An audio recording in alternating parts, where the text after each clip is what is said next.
Rotarian K Srinivasan அவர்கள் ரூபாய் 7 லட்சம் மதிப்பிலான கணினிகளை ஈரோடு சிஇஓ திருமதி முனைவர் மான்விழி அவர்களிடம் வழங்கி சிறப்பிக்கிறார்.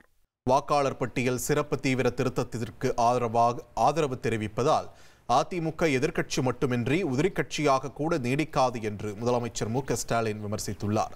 தனது தொகுதியான சென்னை கொளத்தூரில் பல்வேறு முடிவுற்ற திட்டங்களை தொடங்கி வைத்த அவர் புதிய திட்டங்களுக்கும் அடிக்கல் நாட்டினார்.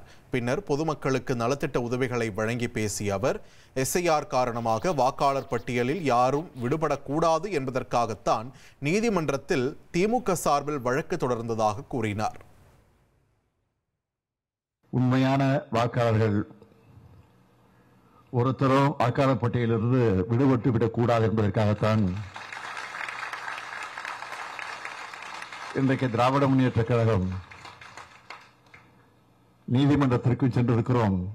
ஆனா தமிழ்நாட்டில் ஒரு எதிர்கட்சி ஒன்று இருக்கு, அது எதிர்கட்சியாக இல்லை. இப்படியே போயிட்டு இருந்தா அவங்க எதிர்கட்சியாக மட்டும் இல்லை, உதிரி கட்சியாக கூட இருக்க முடியாத ஒரு சூழ்நிலை ஏற்படும். இந்தியா அமெரிக்கா இடையே நடப்பாண்டு இறுதிக்குள் வர்த்தக ஒப்பந்தம் கையொப்பமாக வாய்ப்பு அதிகம் இருப்பதாக அதிகாரிகள் தெரிவித்துள்ளனர்.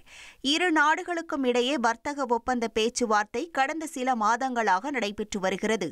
இந்த நிலையில் ரஷ்யாவிடமிருந்து இந்தியா கச்சா எண்ணெய் கொள்முதல் செய்த விவகாரம் பூதாகரமாக வெடித்ததால் வர்த்தக ஒப்பந்த பேச்சுவார்த்தையில் சுணக்கம் ஏற்பட்டது.